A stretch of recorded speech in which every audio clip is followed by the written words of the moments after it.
In December 1941, on a rain-slick night in Manila, the air smelled of diesel and cordite, and the city seemed to hold its breath. Distant engines, the roll of anti-aircraft, and the tap of boots on wet cobbles. Japanese infantry moved through those streets, expecting the hard shapes of resistance. Looted stores, smashed radios, dug-in fighters. When a squad pushed into a darkened military hospital, they found none of that. Instead, they found women in nurse uniforms, pale and cramped beneath thin sheets, tending to the last of the wounded and waiting for orders that never came. The men who entered had been taught to read an enemy by weapons and positions. Confronted with shivering, uniformed caregivers, they registered confusion first, an immediate, uneasy silence that passed through sergeants and junior officers alike. That bewilderment belonged to a larger, swift campaign. Hours after Pearl Harbor, Japanese aircraft struck Clark Field on 8 December 1941. By 22 December, elements of the 14th Army under Lieutenant General Masaharu Homma were mounting major amphibious landings on Luzon, bringing ashore tens of thousands of troops supported by armor and land-based aircraft. U.S. commanders declared Manila an open city in late December, but the island campaign moved so quickly that Japanese columns consolidated control in the opening days of January 1942, while Allied forces withdrew to Bataan and Corregidor. The women discovered that night were not anonymous civilians but members of the U.S. Army and Navy Nurse Corps, stationed at Sternberg General Hospital and other Manila medical posts. Many had chosen to remain with patients as the front collapsed. When Manila fell, contemporary accounts record that 11 Navy nurses and roughly 66 Army nurses, historians sometimes give totals of 77 or 78 depending on later transfers and counting, were taken into custody and later interned by the Japanese. Under commanders such as Captain Maud C. Davison and Lieutenant Laura Monsieur Cobb, these nurses continued to practice medicine and organize care even as their world narrowed to the compounds and dormitories of internment for the Japanese guards. That first sight produced a practical and ethical puzzle. Occupation doctrine prioritized arms, communications, and port facilities, not administering a hospital full of non-combatant healers. Unit orders and the immediate needs of a mobile front offered little guidance. So ordinary a thing as a blanket became charged, a pragmatic tool against cold and shock, a visible sign that these women were medical personnel rather than armed foes, and crucially, a small object that could force debate at every level about obligation, propriety, and control. How guards, officers, and later command interpreted the giving, withholding or routing of blankets would ripple through daily life in camp, shaping rumors, discipline, and the fragile bargains that kept people alive. From that rain-lit hospital room we move forward in time. Next, we will examine the first contested exchanges over bedding and supplies, the orders that followed from squad to headquarters, and how a single ordinary bundle of cloth came to carry legal, cultural and psychological weight for captor and captive alike. Late in 1941, the Pacific exploded into war.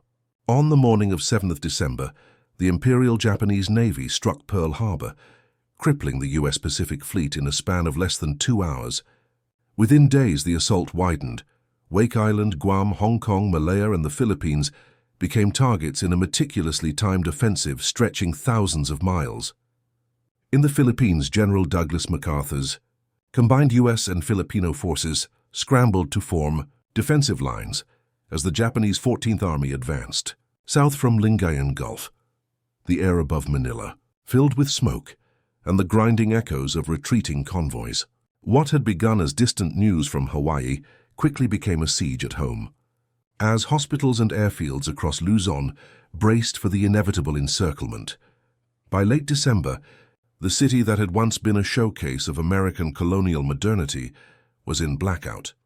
U.S. and Filipino units fell back toward Bataan and Corregidor, leaving behind medical personnel to tend to the wounded who could not be moved. Among them were members of the U.S. Army and Navy Nurse Corps, trained professionals in regulation khaki and blue-gray uniforms, suddenly thrust into the heart of chaos.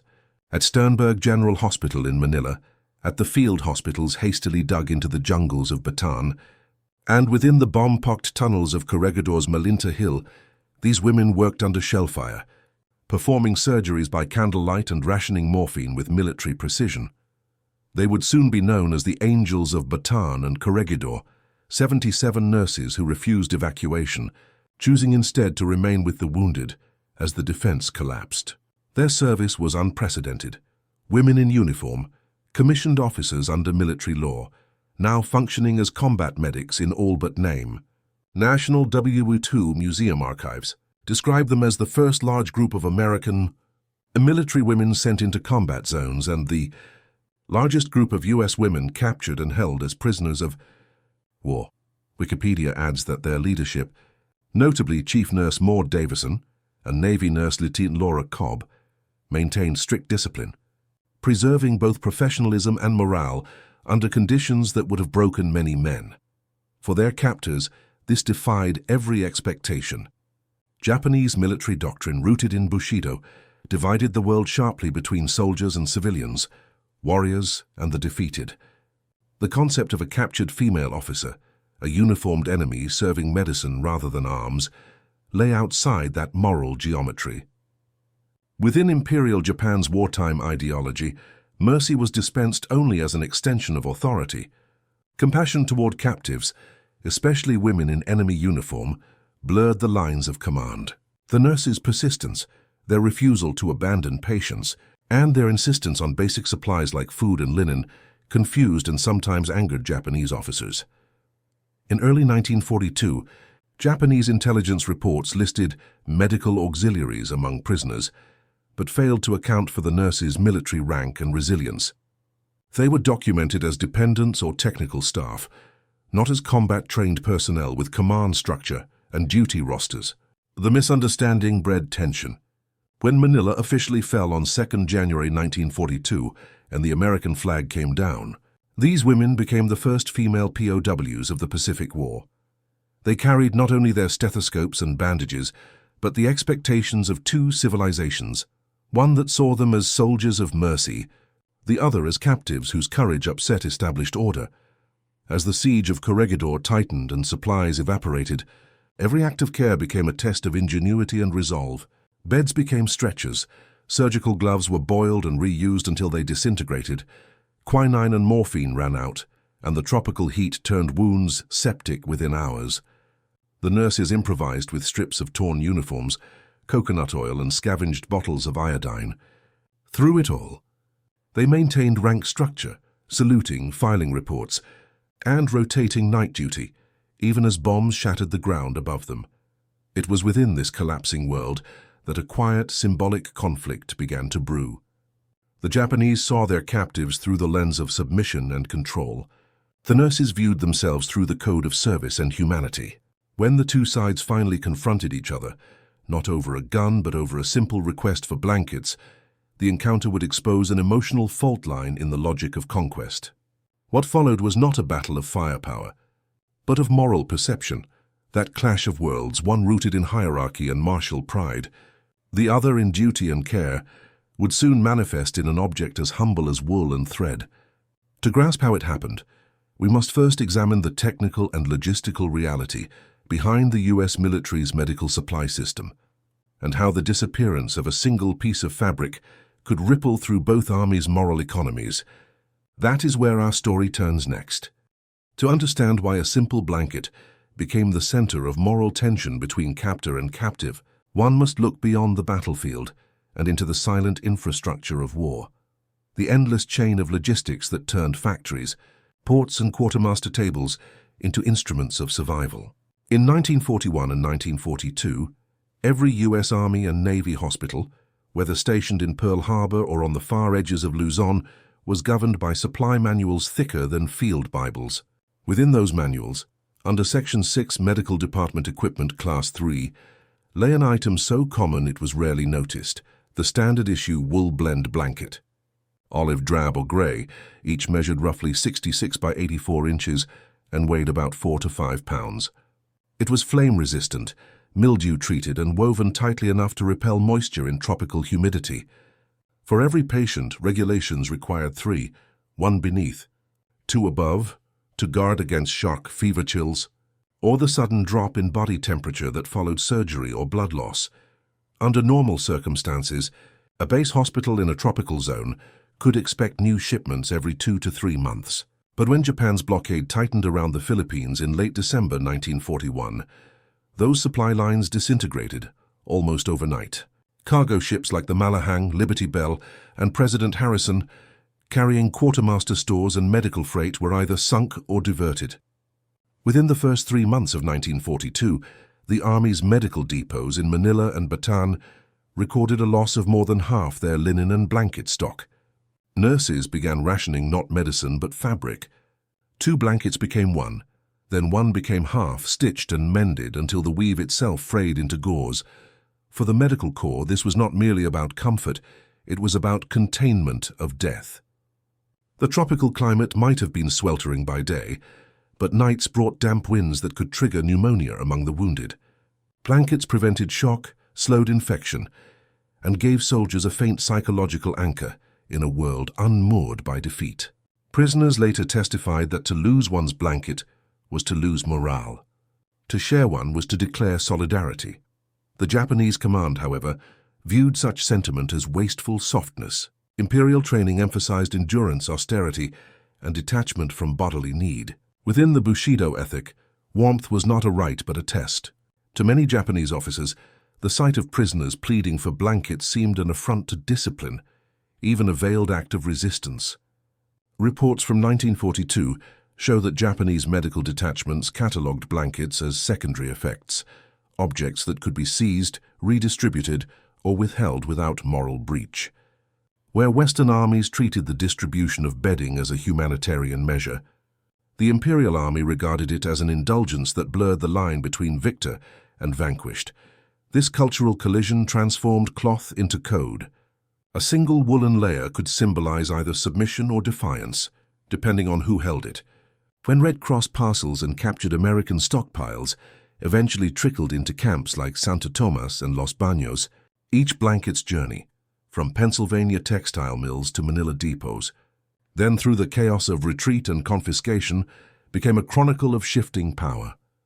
The very weight that quartermasters once measured in pounds now carried emotional gravity, an emblem of care, a relic of lost order, a reminder of the world before surrender. And so, when the first extra blankets reached the hands of the imprisoned nurses, the reaction was immediate and visceral. Japanese guards trained to equate comfort with weakness were startled to see discipline expressed through care.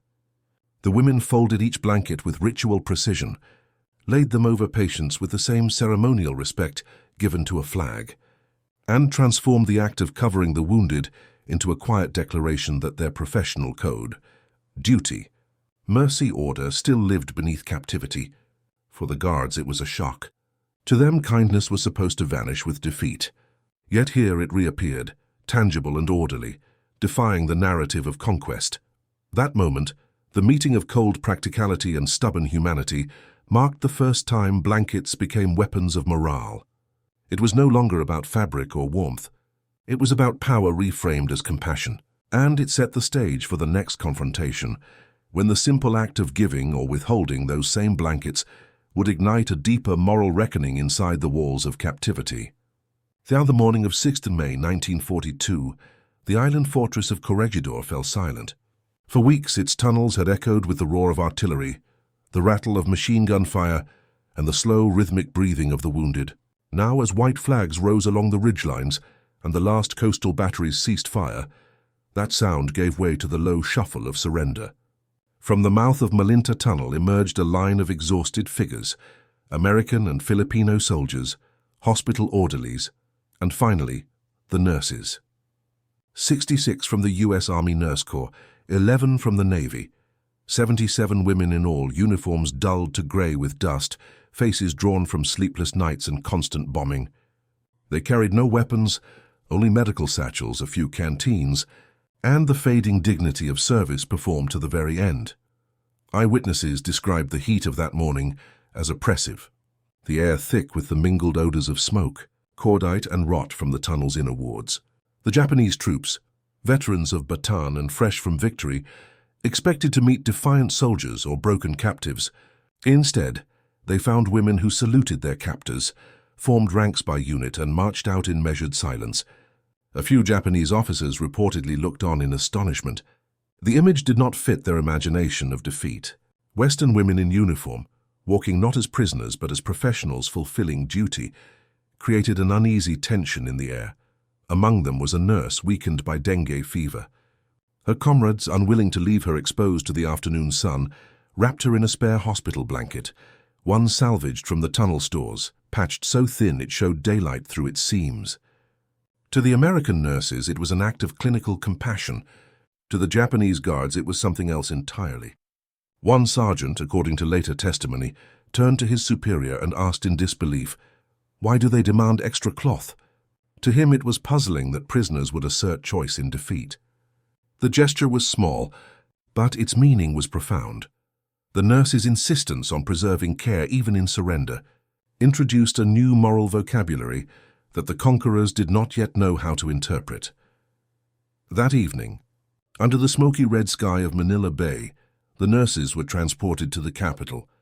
Their convoy passed through ruined streets, past the husks of once proud buildings and silent hospitals that had been their workplaces.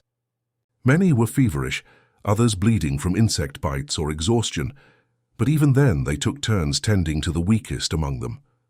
When they reached Manila, they were processed and sent under guard to the Santo Tomas internment camp, a sprawling university compound that now held soldiers, civilians, missionaries, and medical personnel under the watchful eyes of the Japanese garrison. Inside the camp, the first nights were long and cold. Manila's wet season had begun, and the concrete floors radiated chill through the thin mats the prisoners were given. Blankets became the rarest form of currency, more valuable than sugar, salt, or soap. When the first Red Cross parcels trickled in late in 1942, the nurses moved with disciplined coordination, dividing every piece of cloth with mathematical fairness. The sick, the fevered, and the elderly received priority. The nurses logged every distribution as though they were still on active duty. What to the Japanese guards appeared as stubborn bureaucracy was, in truth, an act of order in a world stripped of it. Observers later noted that this quiet insistence on procedure unsettled the camp authorities. Blankets, to the Japanese mind, were a privilege extended by the victor. Yet here the nurses wielded them as rights, medical necessities governed by duty, not indulgence. Every time a nurse wrapped a patient, mended a frayed corner, or requested an additional covering, it reinforced a principle the occupiers had not expected, that even in captivity, professionalism could become resistance. Within weeks, Japanese officers began noting these demands in internal reports. Some interpreted them as arrogance, others saw them as discipline and pride. In a war defined by submission and obedience, the sight of prisoners calmly enforcing their own moral order was unnerving. What had begun as confusion at the sight of a tattered blanket now evolved into something more complex, a study in authority. Compassion and perception, that first confrontation, born in the dust of Malinta Tunnel and crystallized in the dim barracks of Santo Tomas, would ripple upward through Japanese intelligence channels. Soon their analysts would begin filing reports that sought to interpret and often misinterpret what these women were truly doing with their small, persistent acts of care. It is to those documents and to the evolving Axis understanding of this strange blanket discipline that our story now turns.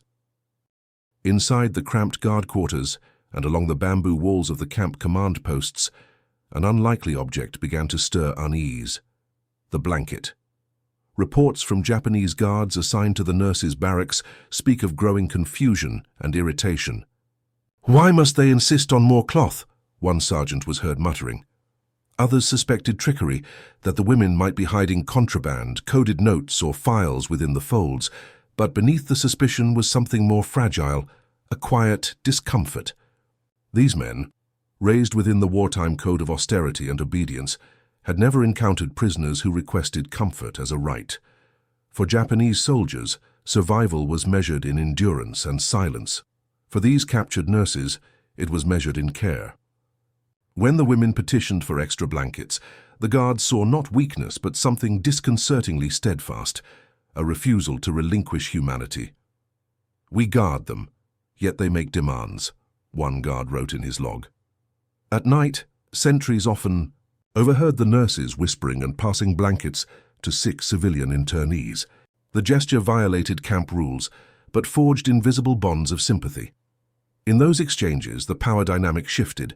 Captors became reluctant custodians of mercy. Within the hierarchy of the Imperial Army, this erosion of moral clarity was dangerous.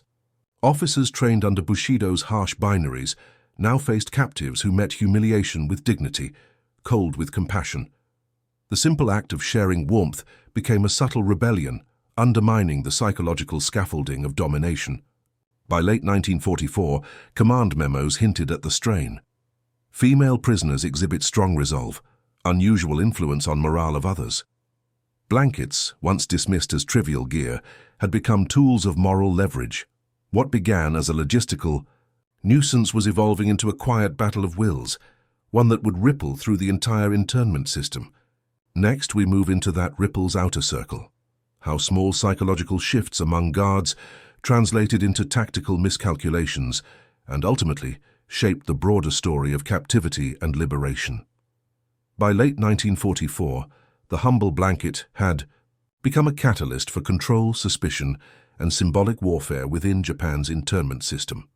What began as a logistical request from captured nurses evolved into a test of authority. Concerned that leniency might embolden prisoners, Japanese officials issued new orders from Manila headquarters.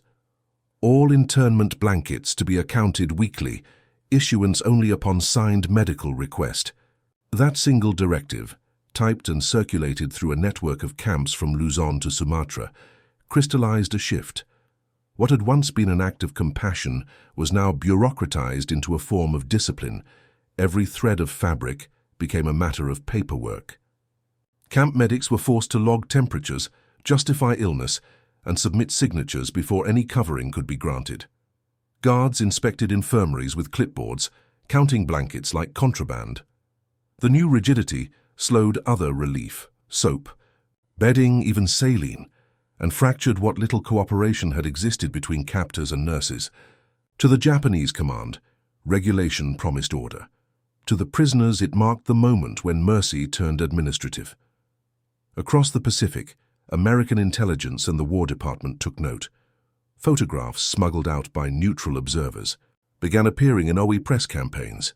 Gaunt internees clutching scraps of cloth, headlines proclaiming warmth denied. The blanket crisis was repurposed into propaganda, a rallying cry for expanding POW aid convoys. Domestically, it spurred public donations and reinforced the moral argument that Allied prisoners, especially women, embodied civilized endurance against barbarism. Then came the revelations of early 1945. When U.S. forces liberated Santo Tomas and Los Baños, they found piles of blankets, some unused, others patched or hoarded, unevenly distributed across barracks. It was a quiet indictment of the system's inefficiency and fear. The Japanese policy meant to contain morale had instead fractured it further, exposing contradictions between control and humanity. Strategically, that failure carried weight. Allied planners began reassessing liberation priorities, placing camps with high female intern populations near the top of the rescue lists, understanding the symbolic and psychological power these stories carried. Yet beneath the policy decrees and propaganda wars, life inside the camps continued, improvised, restrained, but unbroken. And so, as we turn next to the era of adaptation, we follow how both captors and captives learn to survive within scarcity, patching blankets, bending rules, and redefining endurance under constraint. Neither side, captor nor captive, managed this strange contest of cloth with perfection. By 1944, Japanese-run internment camps were straining under shortages, spoilage, and corruption. Warehouses in Manila and Los Baños reported entire shipments of medical textiles ruined by moisture or rodents. Some blankets arrived so moldy they disintegrated on touch. Others never arrived at all, diverted, stolen, or consumed by the chaos of war transport. Guards, pressed by Tokyo's regulations, began conducting routine inspections to verify inventory, often tearing seams or trampling stacks in the process. A material meant to preserve health was instead being destroyed in the pursuit of accountability. Within this tightening system, the nurses learned to adapt. Goldia O'Haver stitched worn fibers into serviceable covers, her patchwork becoming both necessity and quiet defiance. Navy nurse Dorothy Still Danner, always methodical, drafted handwritten distribution logs to prevent guards from accusing them of hoarding. When inspectors arrived, every blanket had a number, a name, a purpose. Still, scarcity demanded barter. Some nurses traded fragments for small mercies, extra rice, a bucket of wash water, a few minutes of light. Yet most refused offers that felt like moral compromise. Warmth must never become currency for obedience. During cold snaps or damp monsoon weeks, medical officers and nurses organized their own form of triage. Pneumonia patients, wounded soldiers, and children received priority coverings. In turn, Japanese camp administrators, struggling to improvise, sometimes issued 2 threadbare sheets in place of a single woolen one, knowing it was inadequate. Occasionally, entire barracks were stripped bare after roll call inspections, blankets seized in collective punishment. Each time, the nurses recalculated, mending, sharing, storing scraps, fighting entropy with needle and thread. No one truly won this battle. It became a long negotiation between endurance and control, a daily recalibration of compassion under duress. From this quiet theater of survival emerged lessons that outlasted the war itself, lessons that would later influence debates over medical ethics, humanitarian law, and the treatment of women in captivity. And that is where our story moves next, into the post-war reckoning, where these fragile symbols of comfort became foundations for international codes of care. When the guns fell silent in 1945 and the Pacific War's wreckage gave way to tribunals, the story of the captured nurses and their fight over blankets did not fade into the background. It entered a new arena, the courtroom and the conscience of modern warfare, at the 1947 Tokyo War Crimes Tribunal, and later in the International Military Tribunal for the Far East. Several survivors of Bataan, Corregidor, and Los Baños offered testimonies that went beyond accounts of starvation or physical abuse. They spoke of cold, of nights spent without coverings, of deliberate refusals of bedding that turned necessity into humiliation. Their statements, at first dismissed as minor detail, soon took on symbolic weight, proof that cruelty could exist not only in weapons, but in the denial of warmth. These testimonies helped shape a lasting legacy. When the post-war Geneva Conventions were revised, clauses on humane treatment expanded to explicitly include medical care and adequate shelter, language drawn partly from such accounts. The Angels of Bataan, once nameless captives in enemy hospitals, became touchstones in nursing history and human rights law alike. Their insistence on dignity under captivity altered how militaries defined compassion in wartime. By the 1950s and 1960s, U.S. military manuals began citing lessons from the Pacific. The duty to protect medical personnel, especially women, now extended to safeguarding their supplies, shelter, and environmental health. Future conflicts in Korea and Vietnam echoed these principles. Humane treatment was no longer limited to food and water, but expanded to include bedding, warmth, and basic comfort. The act of delivering a blanket had become a legal and moral obligation. Historians still debate how much influence the so-called blanket crisis truly held, but its resonance endures. It exposed the fault lines between ideology and empathy, command and conscience. From that cold night in Manila in December 1941, when shivering women first faced their stunned captors, to the tribunal benches where justice sought new vocabulary, the blanket remained more than fabric. It was a moral lever, a quiet emblem of resistance and humanity that redefined what it meant to be cared for in war. And so, our story closes where it began, with the simple gesture of warmth that, even amid ruin, affirmed the enduring power of compassion. Back in that dark Manila hospital in December 1941, when Japanese troops first entered the ruins of war's new front, they did not expect to find shivering women wrapped in thin sheets. They expected resistance, soldiers, hidden weapons, the aftermath of battle, not quiet nurses guarding the last fragments of order. In that moment, blankets, objects of pure utility, became something else, the front line of moral tension. Over the next 3 years, from the desperate evacuation of Corregidor to the internment at Santo Tomas and Los Baños, these captured American nurses transformed simple cloth into symbols of defiance and care. Each blanket rationed, patched, or traded became a declaration: we are human. We matter. We will not be erased. Red Cross parcels, Japanese inspections, and whispered negotiations turned warmth into a form of resistance. Japanese guards recorded their unease in diaries and memos. Intelligence reports from Manila described peculiar demands for warmth, a phrase that revealed far more than it intended. To deny a blanket was to enforce power. To request one was to reclaim identity. Across months of captivity, this quiet struggle exposed the gap between ideology and empathy, rule and conscience.